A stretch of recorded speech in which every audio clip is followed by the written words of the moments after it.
뇌사자에서 떼어낸 심장이에요. 은 심장 안에 있는 혈관 속에서 계속 잔뿌리를 만들면서 심장을 튼튼하게 만들어주기 때문에 500명에게 아스피린을 매일 복용을 시켰을 때 1명 정도 심근경색을 막아줍니다. 어떨까요? 놀라지 마세요. 심혈관 질환으로 인한 사망률을 25에서 30%로 줄이고요. 심지어 암이 발병이 됐을 때 사망률도 25에서 30%까지 줄여드려요. 심장병의 끝판왕 급성 심근경색증조차도 마라톤을 완주할 수 있기 때문에. 안녕하십니까. 저는 강북 삼성병원에서 근무하고 있는 순환기내과, 즉 심장내과 의사이고요. 저는 주로 막힌 혈관을 중재시술하는 시술 전문 의사이면서 운동에 관심이 많아서 운동을 부전공으로, 치료약으로, 예방약으로 많이 활용하고 있는 자칭 심장운동 전문가입니다.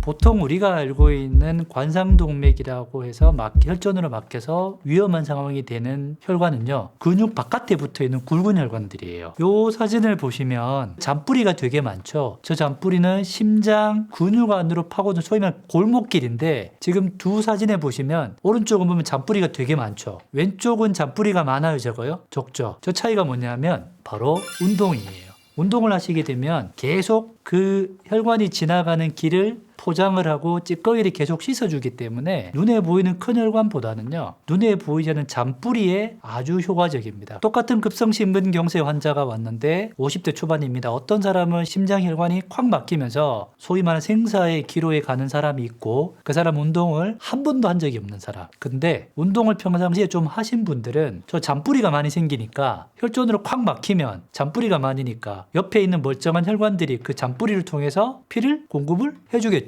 예를 들면 똑같은 심근경색이 똑같은 데 막혔는데, 한 명은 심정지가 와서 소위 말해서 생사의 기로에 가는데, 한 명은 두 발로 멀쩡히 들어와가지고 제가 심근경색증인가요? 이런 표현을 하는 거죠. 그게 바로 아까 말씀드렸지만 심장 안에 있는 혈관 속에서 계속 잔뿌리를 만들면서 결국 심장을 튼튼하게 만들어주기 때문에 운동은 매일매일 하는 심장 근육을 위한 조축이다라고 이렇게 말씀드리고 싶습니다.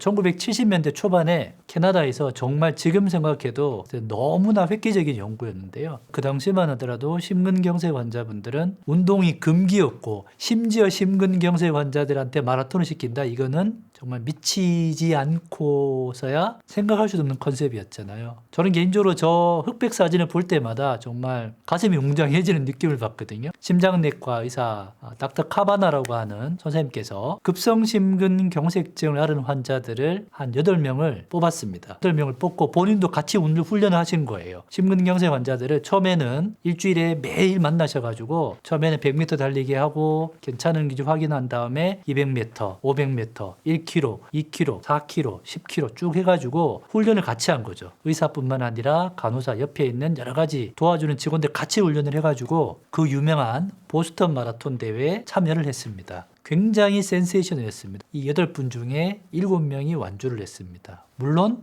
같이 훈련했던 그 담당 주치의도 완주를 했고요. 한 분은 완주를 못했지만 하프 정도는 뛰셨는데, 완주를 못한 이유가 심장에 문제가 있어서 완주를 못한 게 아니고요. 뛰다가 발바닥 쪽에 문제가 생겨서 완주를 못하신, 가장 우리가 무서워하는 심장병의 끝판왕 중에 하나인 급성심근경색증조차도 의사의 처방하에 안전하고 효과적으로 잘 훈련만 하고 운동을 잘 활용만 하면, 우리 일반인 중에도 마라톤 못 뛰는 사람이 많잖아요. 못 뛰는 일반인보다 훨씬 더 낫게 마라톤을 완주할 수 있기 때문에 완전히 운동에 대한 컨셉이 바뀌었어요. 이 사건 이후에 이제 심근경색증 환자뿐만 아니라 모든 심장병 환자에게 운동을 꼭 시켜야 된다라고 하는 그런 이론들이 완전히 정착이 되게 된 거죠. 저한테 오셔서 이런 질문 많이 하세요. 경동맥이나 심장혈관 안에 건강검진 했더니만 기름찌꺼기가 조금 끼어있어 라고 설명을 듣고 저한테 첫 번째 던지는 질문이 무슨 약 먹어야 돼요? 또는 아스피린 먹어도 좋지 않나요? 라고 하는 질문을 많이 하시는데요. 네, 아스피린 효과가 좋습니다. 특히 기름찌꺼기와 연관된 죽상동맥경화증과 연관된 병인 때는 콜레스테롤 약, 고지혈증 약이라고 하죠. 이 약이 아주 중요한 약인데 아스피린이나 고지혈증 약을 복용하시잖아요. 그 약의 효과가 얼마나 있을까 한번 생각을 해보면 대략 아스피린은요, 500명에게 아스피린을 매일 복용을 시켰을 때 1명 정도의 심근경색을 막아줍니다. 그리고 고지혈증 약은 복용을 했을 때 대략 한 10%에서 한 15% 정도의 심근경색증이나 사망률 감소 효과가 있거든요.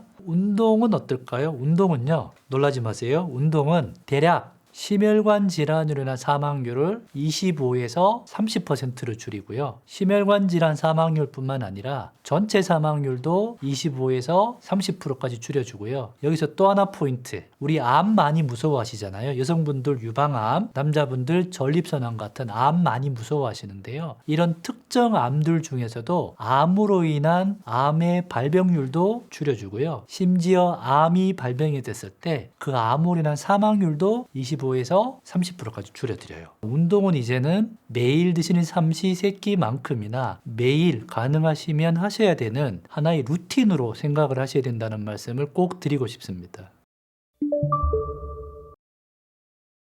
유튜브나 여러 가지 방송을 보면 운동 어떻게 해야 돼요? 라고 이렇게 질문을 던지면 대부분 이야기하는 원칙이 뭐냐? 교과서나 세계보건기구 WHO 그리고 우리나라나 전 세계적으로 있는 많은 학회에서는 어떻게 이야기를 하고 있느냐? 일주일에 약 3번에서 5번 정도 그리고 중강강도의 운동을 하라고 되는데요. 이 중강강도라고 하는 것이 상당히 어려운 말입니다. 그래서 중강강도라는 말은 자, 운동은 보통 저강도, 중강강도, 고강도가 있게 되는데요. 저강도는 쉽게 설명드리면 가벼운 산책 정도라고 생각하시면 됩니다. 자, 산책을 1시간 정도 하셨어요. 30분 이상 산책을 했을 때 어떻습니까? 그냥 기분이 좋죠? 다만 어디 땀이 나지도 않고 숨도 별로 안 차잖아요. 그게 바로 저강도 운동. 반대로 고강도 운동은 무엇이냐? 30분 정도 빨리 달리기 하라고 한다 그러면 되게 힘드시죠. 그 다음에 땀이 비 온 듯이 나게 되고 호흡이 가빠져서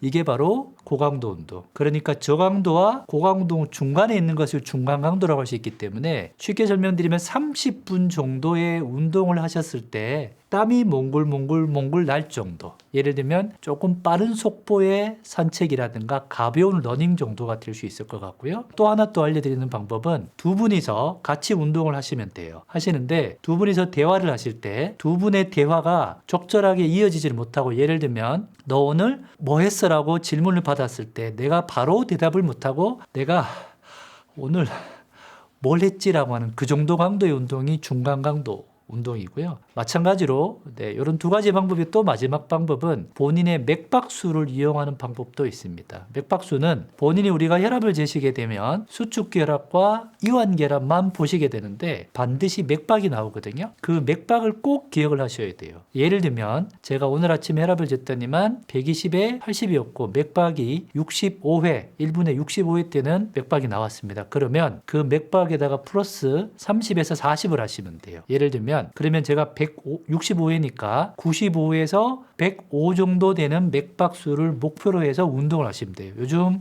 워치라든가 또는 뭐 여러 가지 링도 있고 또 헬스장에 가시면 이렇게 런닝머신이 이렇게 잡아보면 맥박이 나오는 게 있거든요. 그 정도만큼의 강도로 쭉 올리신 다음에 그걸 30분 정도 유지하시면 되기 때문에 이런 중간 강도의 운동을 하시면 되는데 사실은 이것도 어렵다라고 하시면 그냥 한 30분 정도 하셨을 때요. 약간 내가 운동했구나라고 느끼는 정도 하시면 돼요. 그러니까 예를 들면 한강에서 2시간을 걸었는데 산책하잖아요. 그냥 그건 운동이 아닌 거예요. 10분을 걸었는데 내가 다리가 좀 당겨. 내가 약간 숨이 차면 운동하신 거거든요. 그래서 내가 30분이 기준으로 봤을 때 약간 하고 났을 때 내가 조금 했네라고 느끼는 정도만큼의 강도라고 이렇게 이해하시면 될 것 같습니다.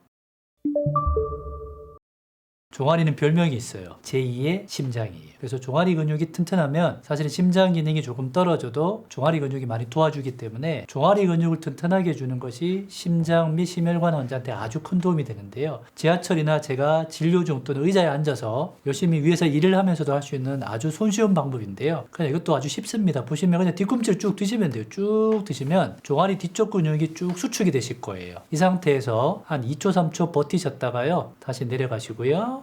네, 또 반대로 이렇게 쭉 올라오시면 되죠. 내일부터 지하철이나 버스에서 꼭 한번 해보세요. 이건 뭐 돈도 들지도 않고 누구 눈치도 안 봐도 되니까 쭉 하시면 되는데, 말씀드린 것처럼 최소 뒷종아리 근육이 조금 뻐근하다 할 정도의 횟수만큼 하셔야 돼요. 지금 제가 4번, 네, 5번, 네, 그죠? 6번, 네.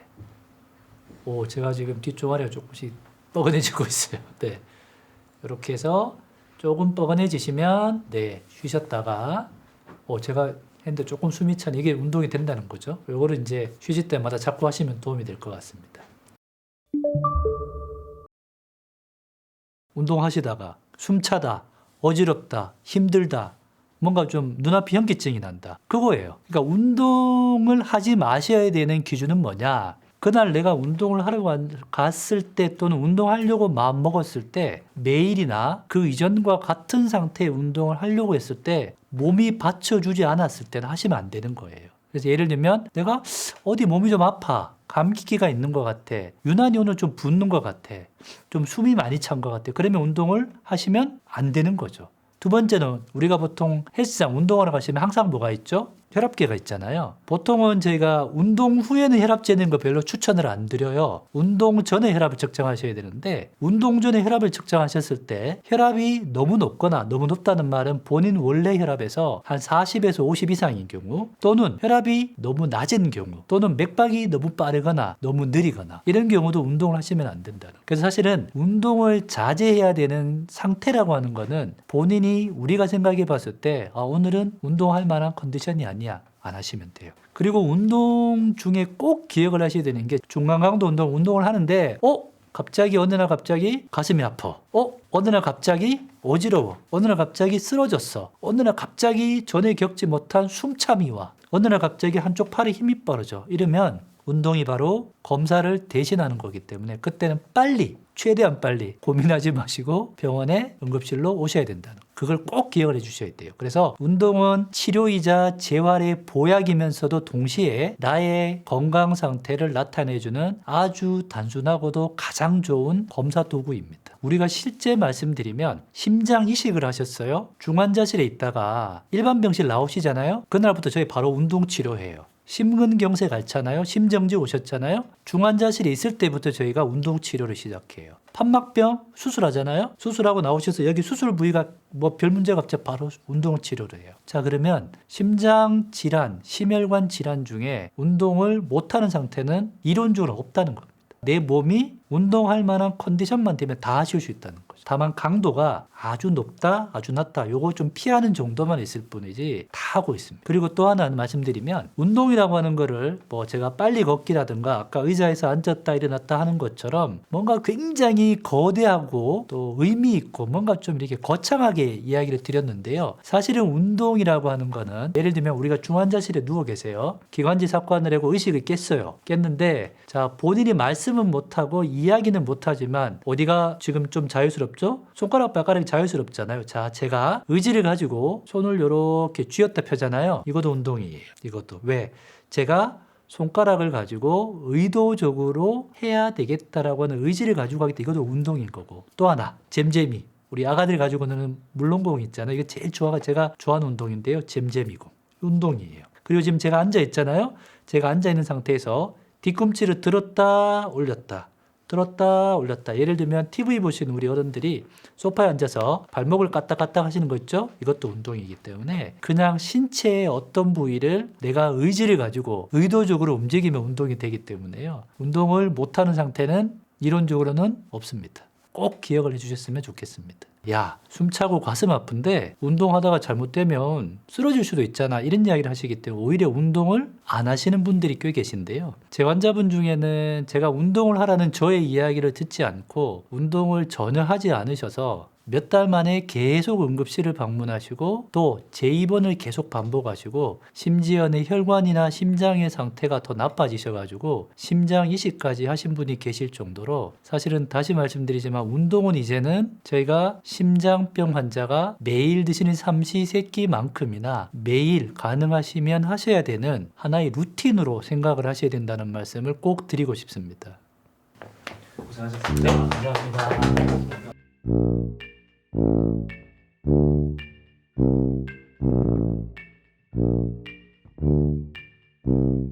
요즘 대부분의 이 런닝머신에는 이렇게 맥박이 벌써 숨차네. 즐기면서 하셔도 되지만 의무감을 가지고 저 보시면 106회, 107회 그렇죠? 제가 속도를 올리는 거기 때문에 이렇게 속도 쫙 올리시면 되는 거죠.